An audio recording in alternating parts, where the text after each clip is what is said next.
used to have one of the highest levels of what we call partisanship of any of the countries in the world. What happens with both sports teams and political parties is being like a member of that party, being a supporter of that team becomes part of someone's identity and they form an attachment. Maybe your two ticks blue, paint the town red, or anything in between. You know which party is your party, but political experts warn you may not really know what they stand for. Time and time again we hear from our users that when they use policy.nz, they can be a little bit surprised about some of the policies being put forward by parties that they think they know really well. To test ourselves, we hit the streets and asked Kiwis to tell us who they're planning on voting for.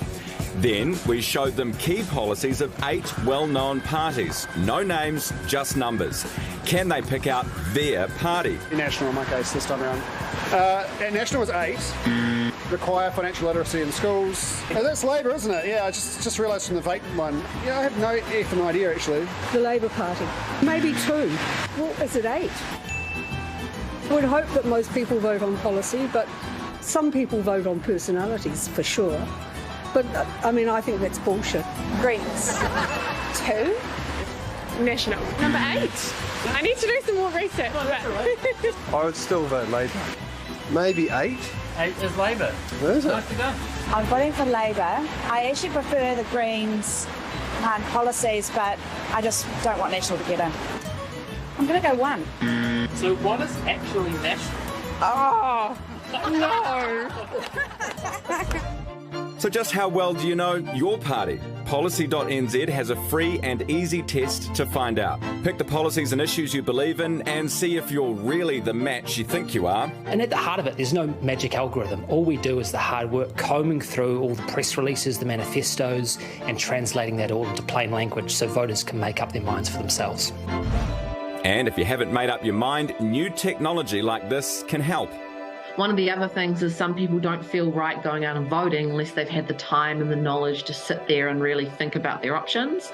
So that is one where some of those voter advice applications, some of those tools like Policy NZ are quite useful because people then can just play with an app for a bit and then they kind of get the confidence to know they really do support the party that they're going to go and vote for. So if you're planning to vote, take a moment to click before you tick. We're also seeing in a lot of Western democracies this thing called polarisation. Being too supportive of one party and hating all of the others doesn't necessarily lead to like a really open democratic society. It's important clearly for a lot of people that they take a close look at what the different promises are and think carefully about what that will mean for them and the future of this country. This is a really good idea because it's probably embarrassing to say, but I've actually voted for the same party every time for the last 5 elections since I've been 18. So I actually probably need to brush up on what my party actually stands for, and that's a great way to do it. I don't know. I don't think you. I don't know. Well, I don't think you need to know every single policy of every single party. It's more a vibe. You know? No.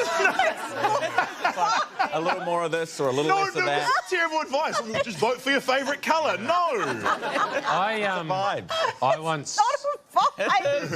once voted Labour. But I was young and I needed the money. It doesn't really matter.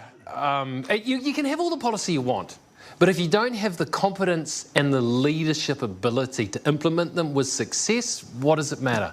Good point. Yeah, there is a good point there. I will say I jumped onto that policy website last night and did exactly that, and it was absolutely fascinating to see all of that information collated and working out and sort of pushing the wood in the trees and getting a bit of a sense of what you would be into, what you do believe in and who you do want to vote for. So if you feel like you're not sure, it's a great thing to do. Yeah, and, you know, we've been talking about China. We should be grateful we have elections.